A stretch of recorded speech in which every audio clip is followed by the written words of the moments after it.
রাজসভায় যখন তুমুল উত্তেজনা, ক্ষমতা, অহংকার আর প্রতিহিংসায় অন্ধ হয়ে উঠেছে সবাই, সেই সভাতেই একমাত্র শান্ত কণ্ঠ বিদুর।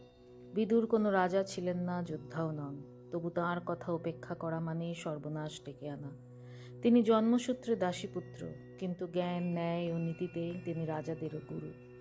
ধৃতরাষ্ট্রকে বারবার সতর্ক করেছিলেন, অন্যায়কে আশ্রয় দিলে সে একদিন নিজের ঘরেই আগুন ধরাবে। দুর্যোধন যখন পাশা খেলার ষড়যন্ত্র করল, বিদুর জানতেন এর পরিণতি কী।